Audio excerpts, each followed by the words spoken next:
Feliz día, como siempre, para mí es un placer saludarles. Hoy de nuevo vamos a comenzar nuestra charla sobre la conspiración contra Venezuela, una conspiración espiritual que yo creo que en esta oportunidad, que ya tiene suficientes elementos de comprensión, elementos históricos, elementos políticos y elementos sobre todo espirituales, podrás comprender mejor esta situación que está viviendo Venezuela. Y es ahora cuando realmente te puedo dar algunas predicciones. Si esto es así y todavía te interesas por este tipo de temas, espero que me acompañes en esta reflexión. Me puedes encontrar en las redes como Astrotrina y me puedes escribir a mi correo electrónico astrotrina@hotmail.es. Para mí siempre será un placer saludarte, escribirte y responder todas tus inquietudes. También quiero agradecer todas las observaciones y todas las inquietudes que me han manifestado a través de estos medios. Yo te hablé en semanas anteriores de las 7 leyes espirituales. Cada una tuvo un escenario particular que me permitió explicarte además todo un contexto histórico. La última ley que te expliqué es la ley del mentalismo. Y cuando te hablaba de ella, prácticamente cerraba y englobaba toda la mecánica de pensamiento, toda la mecánica de funcionamiento de la conciencia de esta civilización, o digamos, de esta humanidad. El ser humano está diseñado bajo unos elementos que configuran lo que hemos llamado la Matrix. Un término muy apropiado que viene de esa película afamada de Keanu Reeves, de la Matrix, una especie de diseño de programación que sometía a los seres humanos a través de una conexión, una conexión de una maquinaria a través de la cual lo dominaban y además alimentábamos otro sistema de vida. Cuando hablamos de estas 7 leyes espirituales, tenemos que tocar un tema que es también una ley. Lo podemos manejar como una ley, pero es el espíritu de todas estas leyes. Es como la ley global que rige no solamente este universo, sino toda la creación. Y ese principio vital es la denominada ley del amor. El amor, explicado en su justo valor, en su justa dimensión, puede explicar la naturaleza del mismísimo Dios. De hecho, hemos dicho en cantidad de canciones y poemas que Dios es amor. Y le decimos Dios es amor, la Biblia lo dice. Sí, la Biblia dice que Dios es amor, pero no lo hemos comprendido en su justo valor. Y esta denominación, este concepto del amor, rige toda la mecánica de todas las leyes que rigen este universo. Están conectadas perfectamente en una armonía, en una orquesta que nos permite considerar que a medida que vamos evolucionando, nuestros niveles de amor, nuestra capacidad de amar es mayor. Como vemos, el ser humano no tiene garras, no tiene dientes afilados. No es un ser hecho para destruir. Y aunque su capacidad, su índice intelectual es muy grande, su capacidad de comprensión, existen otras criaturas en la naturaleza, hasta como los delfines y las ballenas, que tienen un índice de inteligencia mayor al del ser humano. Así que realmente el ser humano tampoco es la raza dominante a nivel de inteligencia. Pero sí hay una capacidad que es predominante en el ser humano y que muy poco explota. Y es que el ser humano es el que más puede amar. Cuando el ser humano es capaz de desarrollar niveles de amor superior, es capaz también de transformar hasta su ADN y su naturaleza física, de crear milagros, de sanar, no solamente sanarse a sí mismo, sino sanar a otros. Puede detener el envejecimiento celular.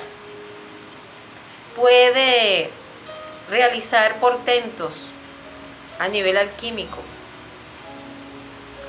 El amor es medible. El amor es una frecuencia que puede ser medible a través de nuestro cerebro.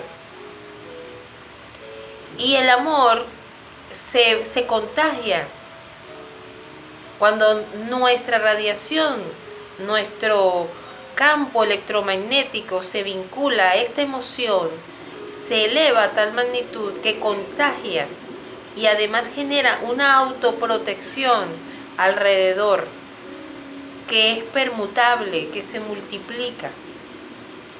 Así que el amor es en esencia el arma, por decirlo de alguna manera, que nos puede proteger de cualquier intento de dominación mental. Cuando te hablaba de antiguas culturas y te explicaba cómo estas artes esotéricas, estas ciencias ocultistas fueron transmitidas generación tras generación, civilización tras civilización, te hacía mención de que a pesar de que esta información era vital y que pudo haber calado en el ser humano, en antiguas culturas, y hoy en día tendríamos un planeta feliz, un planeta capaz, con seres humanos capaces de hacer grandes portentos como viajar astralmente a otras regiones del universo. No habría hambre, no habría sufrimiento, no habría dolor. Sin embargo, eso no es así. Tal vez uno de los grandes florecimientos que tuvo la antigüedad y que pudo haber sido punto de elevación de conciencia importante para toda la raza humana, fue una escuela que se creó en el antiguo Egipto, que fue la escuela de Akenatón, un faraón que fue muy controversial. A Akenatón o Amenofis o este gran transformador religioso que nos habló de la existencia de un solo Dios y que creó una escuela de sabiduría que lo conformaron mujeres, las grandes hierofantes, que eran capaces de transformar la materia, que según algunas tradiciones lograron la inmortalidad. Esta escuela, ahora, de acuerdo a algunos vestigios y algunos estudios arqueológicos, hay gente que está aseverando que este Akenatón no era otro que el mismo Moisés.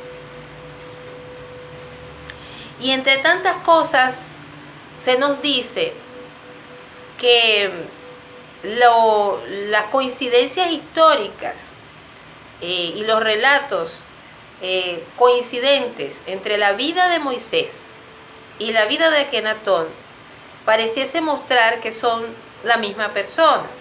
Ya sabemos que Moisés fue un hebreo salvado de las aguas, y ese es el significado de su nombre, por una princesa egipcia, una faraona, la hermana del faraón, que no podía tener hijos, y fue criado en el seno, bajo toda la magnitud tecnológica, científica y espiritual de Egipto. Y en un momento dado, por matar a un egipcio, sale de Egipto, es exiliado y luego regresa al ámbito del pueblo judío, y allí recibe unas órdenes de Dios en un monte, donde luego va a Egipto y hace aquel portento de las 7 plagas, unas plagas que son prometidas para que el faraón pueda dejar salir el pueblo elegido, el pueblo de Israel. Hay quienes dicen que toda esta historia es un poco inventada acerca del pueblo de Israel y que el hecho de que se diga que Israel es el hijo de Abraham, o sea, nombre dado por los ángeles, y que de ahí proviene toda una estirpe que, según la Biblia, va a dominar la tierra.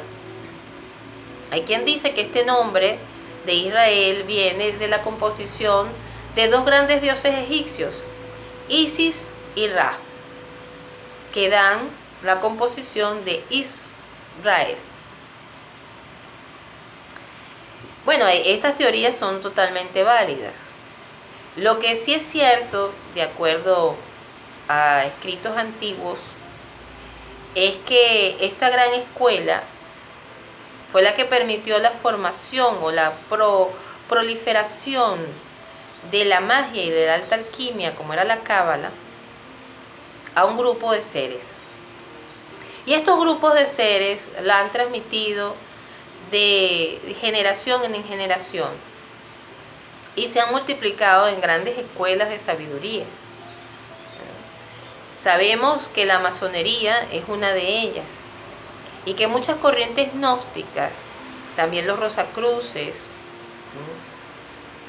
y algunos pioratos importantes en diferentes épocas tomaron toda esta información y iniciaron a personas capaces de transmitirla también. Pero en este mundo de imperfecciones, somos seres humanos, no todo el mundo estaba de acuerdo en que esta información se podía dar, porque implicaba poder. Y cuando el ser humano no está preparado a nivel de conciencia para recibir esto, puede hacer mucho daño. Por eso Jesús decía, no den perlas a los cerdos, no las van a apreciar. Y confiaba en una práctica que es la práctica del buen samaritano, es la práctica de amar a tu prójimo. Por eso la máxima de Jesús era, ama a tu prójimo como a ti mismo, y estarás cumpliendo con lo más sagrado, con todos los demás mandamientos que fueron expuestos por Moisés. Sin embargo, ya cuando Jesús nació, había una gran corrupción dentro del pueblo judío, y era la corrupción que el mismo clero, el Sanedrín, había establecido. Y es Caifás, el mismo Sanedrín, que crucifica a Jesús. Ya cuando vemos cómo se va manejando la historia, estos capítulos se repiten una y otra vez. Vemos que hay grandes avatares que vienen, dan un mensaje a la humanidad, tratan de que suba un escalón más en su rata vibratoria, y siempre hay una oposición, porque este mundo tiene una ley de contraposición, una antítesis. Todos nosotros tenemos una antítesis, y es esa fuerza contraria la que ayuda a que, como les dije desde un principio, el árbol se vaya abriendo y vaya floreciendo. Si no tenemos una fuerza que nos contrarrestre, realmente no hay avance en la evolución. Sin embargo, esto causa dolor, y hay quienes le parece que es muy cruel por parte de la divinidad someter a las almas a este tipo de aprendizaje. Pero sin embargo, el dolor, como lo vemos en un nivel de conciencia bajo, será realmente una bendición. Trascender el dolor finalmente en planos de muy alta elevación espiritual tiene otros significados y se ve totalmente diferente. Pero es parte de todo un proceso de adquirir conciencia acerca de nuestra realidad, nuestro propósito como especie, y como seres humanos individualizados. Entonces hemos visto cómo esto se repite, una lucha de poderes, una lucha de dominación. Y prácticamente uno de los pueblos que ha mantenido un concepto de que ellos deben de llevar el liderazgo a nivel mundial es el pueblo judío, el pueblo de Israel. Y ese pueblo judío ha venido ganando fuerza.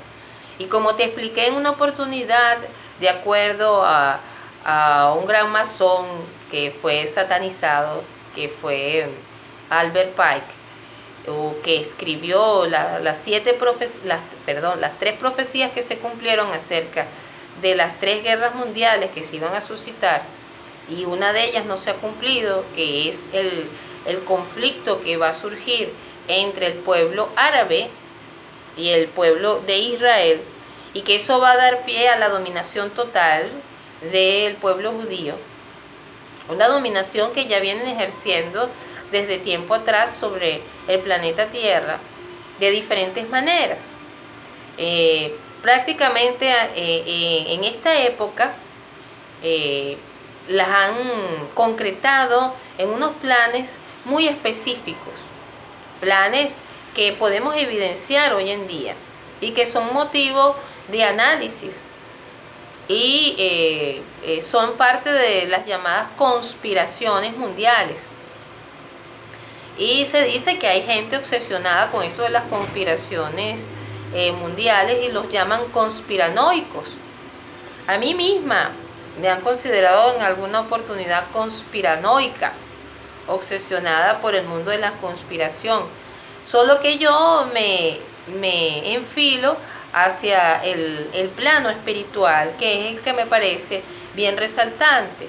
Vas a encontrar en las redes y en internet mucha información acerca de las conspiraciones que tienen que ver con Sion, con el sionismo, el pueblo de Israel, pero muy pocas te la van a relacionar con el mundo espiritual, te lo van a relacionar con el mundo económico, con el mundo político, con el mundo social, pero muy pocas te la van a enfocar con el mundo espiritual.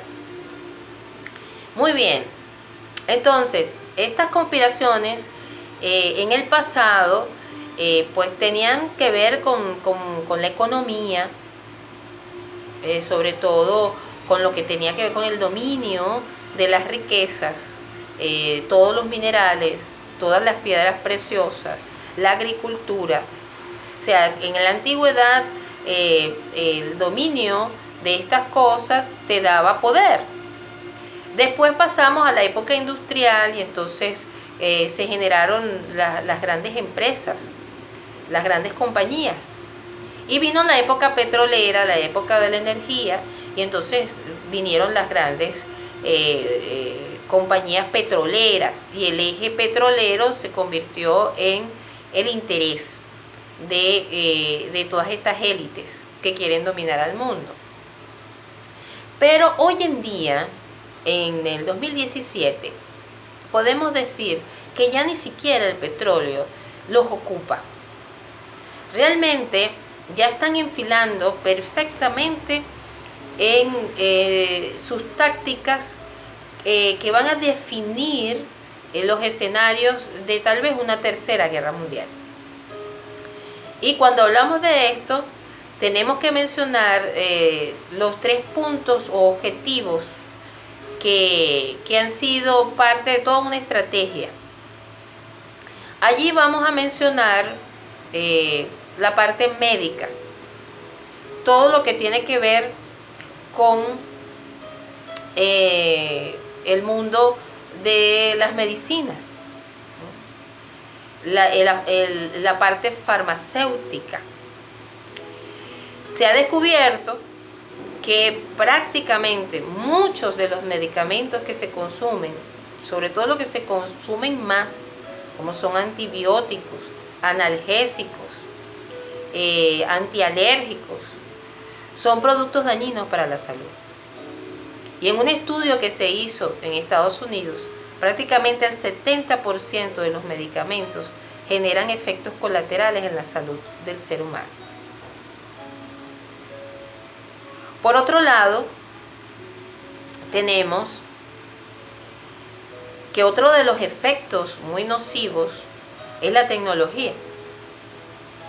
Estamos llegando a niveles de control tecnológico que están invadiendo nuestra privacidad. El hecho de que usemos celulares y usemos internet hace que estemos expuestos totalmente a toda esta élite de espionaje que puede detectar perfectamente cuáles son tus perfiles psicológicos, qué te gusta, qué haces, dónde te mueves. Hay un monitoreo total de todas las conversaciones, hay un monitoreo total de todo lo que se genera en esa gran red que llamamos internet. Y el tercer punto, que tal vez sea uno de los más caóticos, es el narcotráfico. El narcotráfico que de alguna u otra manera, desde 1500 a 1900, fue el gran plan sionista. Fue el negocio de los negocios. En 1860 surge la guerra del opio.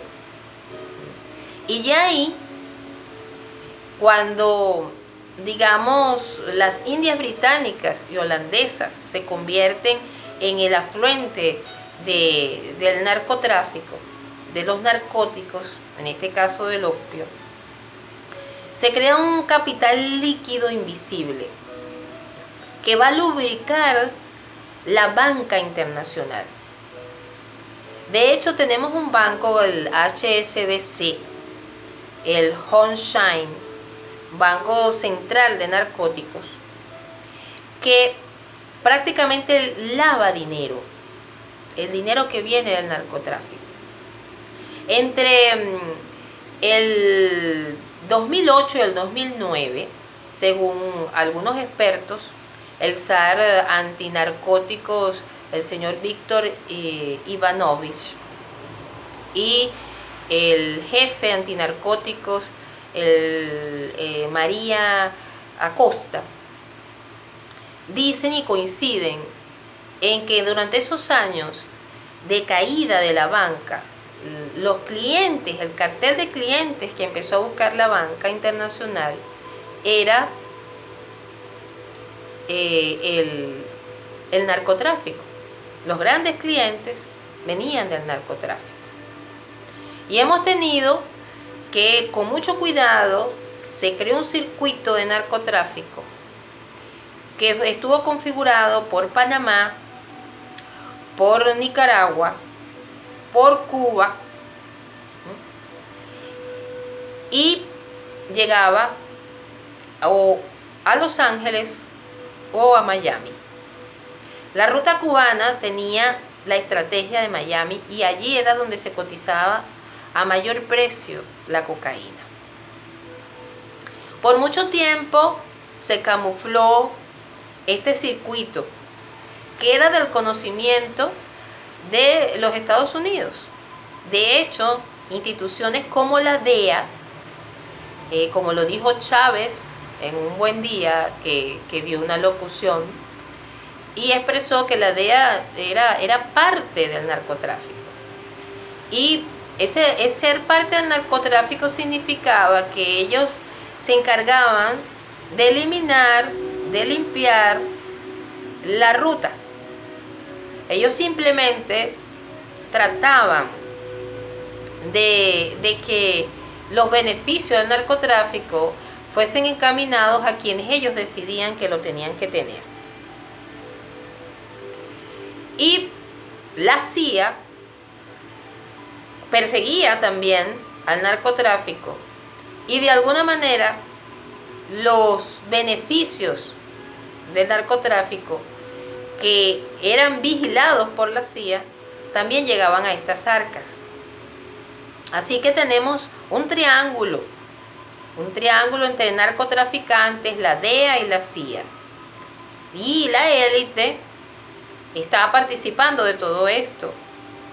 Sobre todo la élite que tiene el control, casi el 51% de la riqueza del mundo. Hugo Chávez, que se metió en este paquete de liderizar un país, llega después de un entrenamiento de izquierda a ser presidente de Venezuela. Y él pudo perfectamente ser uno más. Él pudo perfectamente simplemente conformarse con llevarse una tajada, como hicieron muchos de los presidentes anteriores. Cosa que también hizo. Y con esto no quiero decir que estoy en contra de los gobiernos anteriores, ni tampoco estoy a favor de la derecha, como tampoco estoy en contra de la izquierda, ni del gobierno de Chávez. Lo que quiero ejemplificar es que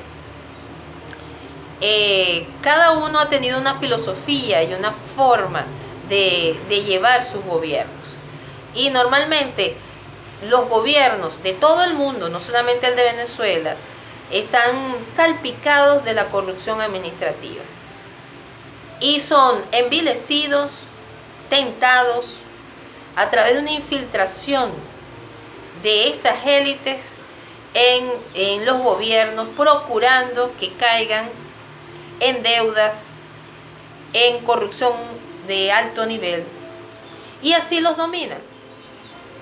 Es así como sale a relucir el caso de Odebrecht. Ahora, después de mucho tiempo, casi todas las manos de los presidentes suramericanos están metidos en ese problema de sobornos de esta empresa de grandes construcciones en América, como es Odebrecht.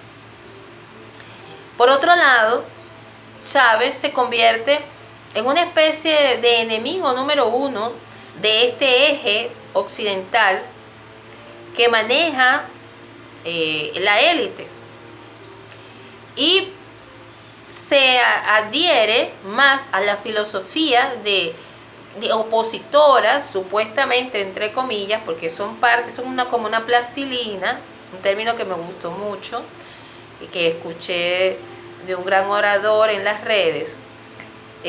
Cuando dos plastilinas de diferente color se empiezan a entremezclar y tú las quieres después separar, no puedes, es casi imposible.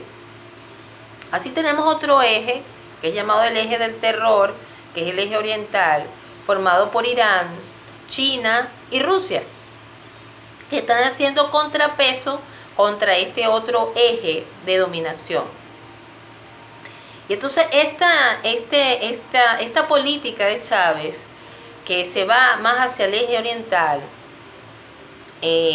empieza a crear con una osadía enorme, porque ciertamente Chávez tenía unos propósitos expansionistas. Él se vanagloriaba de seguir los pasos de Bolívar, y que Bolívar era un integracionista y que logró la comunión de varias naciones.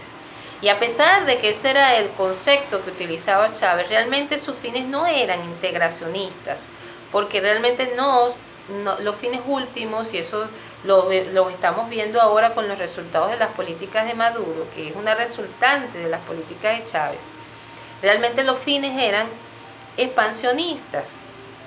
¿Y expansionistas de qué? De una serie de criterios que venían de Cuba.